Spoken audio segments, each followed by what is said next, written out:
Hello YouTube, this is the Bucket coming at you today with my Frommer Stop and the Long Recoil action explanation as well as assembly. This is going to be a little bit of a longer video. Most all modern firearms operate on John Moses Browning's short recoil action. So the barrel is locked with the slide and it travels just a little bit to the rearward before it interfaces the frame, catching the barrel, allowing it to tilt, and then the slide comes back, kicks out the previous spent cartridge, picks up another one, and then the barrel slides back in. That short movement where it travels with the barrel travels with the slide is the lockup to allow a more powerful round to be able to leave the barrel safely before it opens up the chamber. It locks up with the frame, and if you see right here, it actually will slide a small distance before it locks up with the frame, and the barrel actually tilts up, which allows the slide to move. That is what 99.9% of all firearms operate with in small arms. The Frommer Stop operated a little bit differently. It operated on long recoil, where the barrel and the bolt move the full travel prior to opening the chamber. This is a good system for a powerful cartridge. So John Moses Browning used it on the Browning A5 and the Remington 500, which is the same exact gun.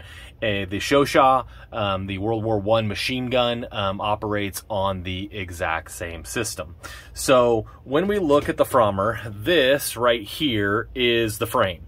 And we see this round part right here, and we assume that that is the barrel, but it's not. It's just part of the frame. So we have the barrel housing, and then we have the recoil spring housing up top.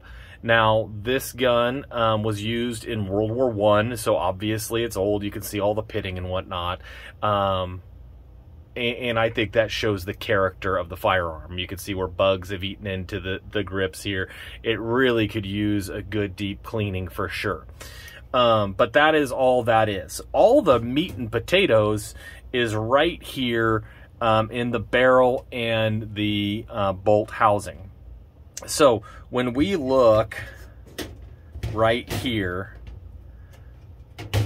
you can see that when this is in here, the long recoil is where the barrel and the chamber are going to move all the way rearward until it hits its maximum travel. And this is the barrel recoil spring, and it will actually cause the barrel to slide all the way forward until it trips a gate, which will allow this spring, which is the bolt recoil spring, to take over and cause the bolt to slide forward, chambering the new round. And that's different than a short recoil, because the barrel actually slides all the way to the rearward travel before it opens up and comes forward, and at such point causes the bolt to then follow up behind it. This is a rotating bolt, and you can see it right here.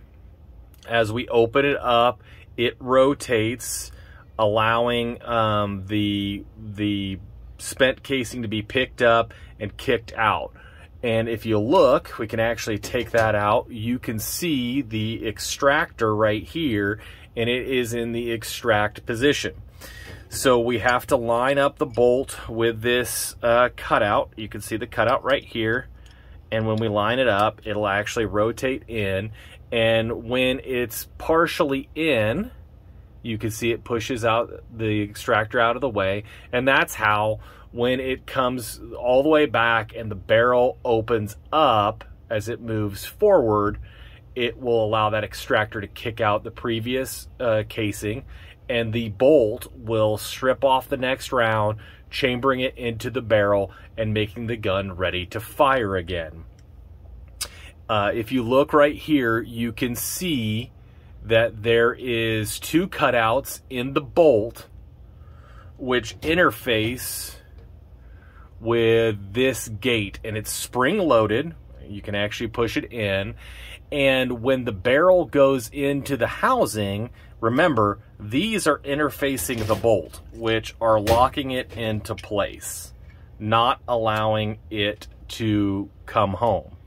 So when the barrel comes forward, it actually engages this gate, and I could put it in here right now, and I can show you. I hope it picks up on the camera. So if you see, and yeah, we're getting pretty good lighting on that. And there it is. There is the gate, and it is holding open. And this cutout in the barrel is going to allow it to ride right over. And I want to make sure we get the lighting. And you can see that that gate is still up. As I push the barrel all the way in, you will see the gate goes down, which is going to allow the bolt to come home. So that is how the long recoil action works on a Frommer stop. And it's really interesting, and it's really cool to see how, you know, those people at the turn of the century were figuring this out. Now, this gun it's called the model of 1912. There are multiple previous Frommer designs. They're much, much rarer, much, much more abstract looking, but this is kind of the final, most effective design that he came up with. So now we have the barrel installed. So when we reassemble this pistol, if you wanted to, you could actually take this out, and you can see the firing pin. It's right here, and you can see the groove on. That's how it actually rotates in the bolt. So you can see it fits together there. Again, there's a cutout for the bolt to come in. And once you get it in that cutout, it's going to do all the heavy lifting for you. It'll get it back in there. So, but actually I want to take it out real quick. Come on. Come on, baby. Come on, baby, light my fire.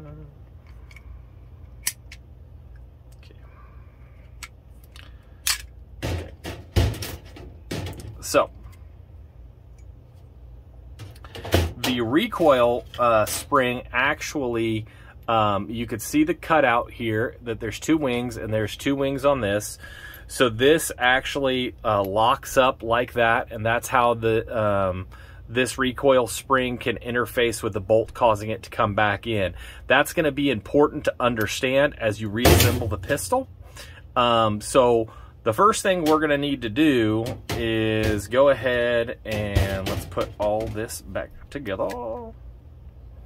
And we'll go ahead and put that back in there like that. And then we can go ahead and put that in there like that. Now, you don't want to...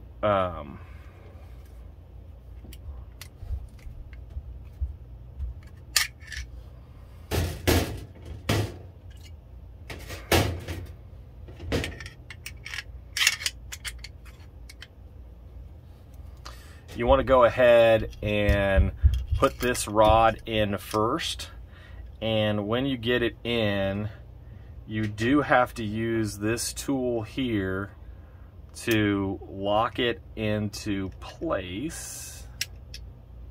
And you can see there's a little cutout here, and that interacts with a little notch here, and you'll want to go ahead and get that in that locked up position. Now, once we do that, we're going to go ahead and put this in here, and it will go ahead, and you can see right here, the wings are going to go right into the bolt face. Now, it is kind of a tricky deal, and you could actually use the key and push in to get it lined up just right. And once you do, you just rotate it 90 degrees, and she's in there, and she is ready to go. This is now locked up, and you can see that these will move together because the barrel is not being held into place yet. So now you are ready, and I would say it is going to be easier if you go ahead and put the hammer down. You can now put in the recoil spring, but I want to show you how this figure 8 is going to work. That figure 8 is going to go in here. It has a detent on it that you need to put these two together and get it to balance on top of this spring, which can seem like a three-handed affair. So I'm going to do the best I can on camera to do this and show you how I put it together. And you go ahead and you put her on there, and you just push her in, and you really need this guide. So when Legacy Collectibles did not send it to me, or sent me part of my frommer, not the whole frommer, that was a problem. So I hold the screw down here, and then I go ahead and I thread the cap on. Now this needs to go a very certain way, and so you kind of have to just take your time, do it right. And once the threads get started, it goes on pretty easy. And it will kind of hold itself in place. And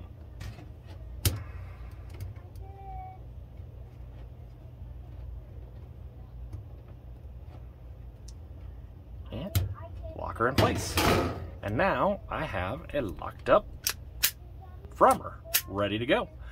I'm gonna go ahead and take this to the range and hopefully get some range video of it and show you guys how she shoots. And I'm really excited to bring that to you. So thank you guys for sitting here and watching my video on the Frommer, a long recoil assembly video. And if you like what you saw, go ahead and hit that like button. Any comments that you have about this cool old piece of World War I history, go ahead and put those comments down below. If you know anybody that likes weird, ridiculous, old turn-of-the-century firearms, go ahead and share this video. And once again, you stay classy, YouTube. I learned a lesson. Never half-ass two things. Whole-ass one thing.